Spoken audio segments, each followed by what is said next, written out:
Right, what was it like seeing the players lift the Penrose Cup there at the end of? Yeah, it was pretty emotional. This week was emotional from the start of it, talking on Monday about senior weekend and how time flies, and then also the Penrose on the line. I think you couldn't script it any better as far as, winning it on your home ice in front of your loyal fans, winning it for your seniors when their parents are here this weekend. And, the guys worked hard. Last night, I was in here last night 24 hours ago when it was our execution wasn't the greatest, and we didn't play kind of to up our standards. We played to our standards tonight. That was championship hockey. Our guys, from the drop of the puck to the end of the game, they did what they had to do to play for their team beside them. And then also Ludwig Pearson was dialed in this whole weekend. Like you can tell, he can see the light at the end of the tunnel as far as how exciting it could be to possibly do something special. And he was rock solid. He was outstanding. And when you think back to last March or April, and all of a sudden you realize you're not going to have a single defenseman back on the roster on that day, what is exactly going through a head coach's head when you know that you're doing something that's never been done? Well, I think everybody goes, how good a coach are you? And but to me, it's not about me. It's about the players that we put in this locker room. When the freshmen that came in, the transfers that we brought in, and we had to use a few transfers. With 14 guys leaving, you had to bring in 7 transfers. You got to make sure that they're really good players and outstanding people. And then, then you hope everything takes care of itself when you got elite players and elite character. And that's what this locker room has been all year. They got together in the summer. They trained together with Mark Pullman.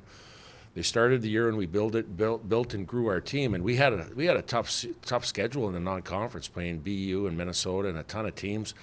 They grew as the season went on, and now you're seeing kind of what you're seeing, and guys feeling comfortable playing together and wanting to do something special.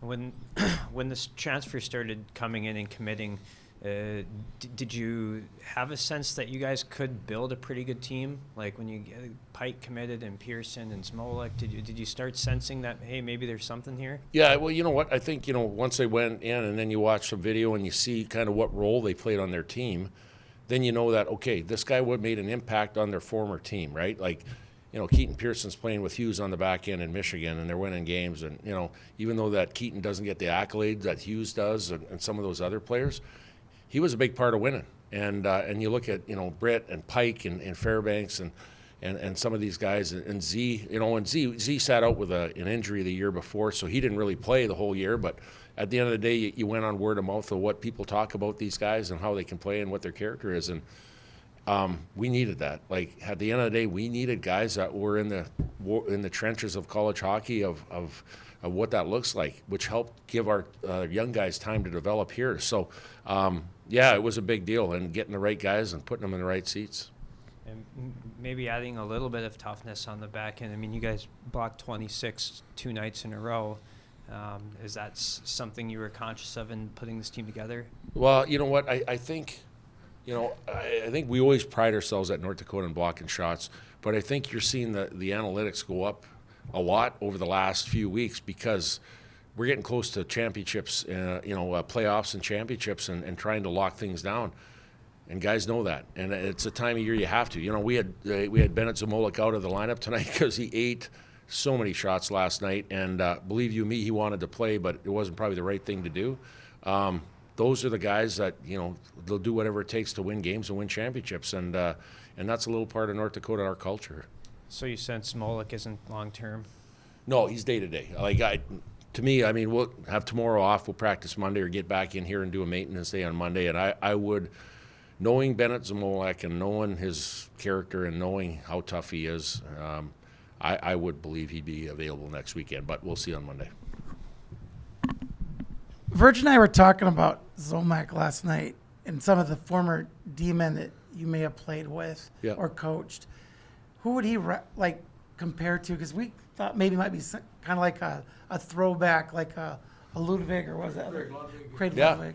You mean Bennett Zamolik? Yeah, Bennett Zamolik. Yeah, 100%. I would say he'd be a hybrid of Craig Ludwig and Matt Green. Like Greeny Greeny would put his face in front of shots.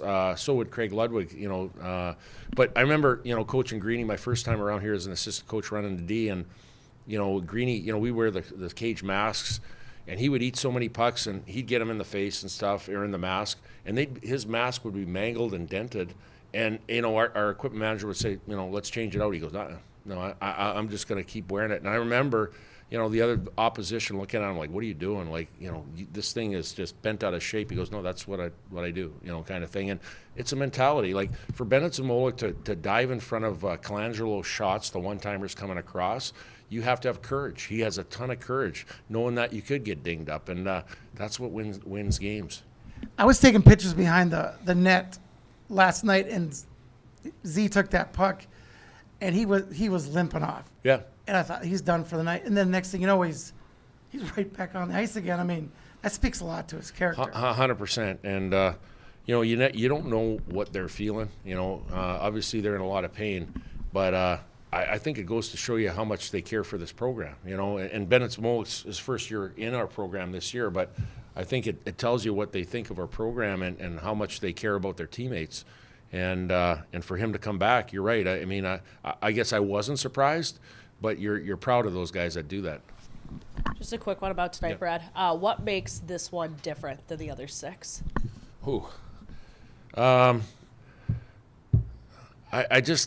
don't know. I just think, a couple years ago we had to bring in, I think, 14 transfers. And I think anytime that you change over your team, you don't know what you're going to have. And just like you talked about, Brad, about, the transfer portal and stuff, I think it's a situation where guys buy into what we do here at North Dakota.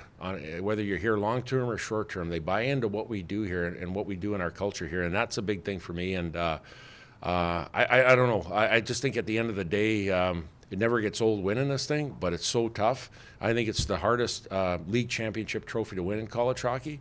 But, when we left that locker room tonight, guys were happy, but they're excited about trying to do something special down the road here in a few weeks.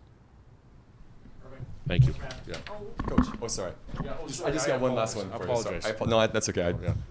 I should have really Yeah. flagged you down. You've won 9 of these. I think 3 as an assistant, 6 as a head coach now. But you get a chance to experience this on the bench and watch these kids lift this trophy. What do you experience when you see them have this moment? I live through them. I absolutely live through them. I'm a really old guy, but I don't feel old because I get to be around these guys all the time. And, you see the good stories all the time about, the guys that go on to play in the NHL and the guys that have great careers. But then you get to see the guys like the Griffin Nessus, who last night didn't get one shift. And then tonight, he pours his heart out for the team and plays an outstanding game for us to help us win. There's different players in that locker room. There's going to be different futures ahead for a lot of different guys. I'm not saying Griffin Ness won't play pro hockey. I'm just saying that it's special to see these guys come together, win a championship together, and these guys are going to be brothers for the rest of their lives. They have a commonality of having success and doing something as a team that's very special. And I'm grateful for being in the Ralph each and every day to try to do this. So I guess I get to be part of their lives, and I'm grateful for that.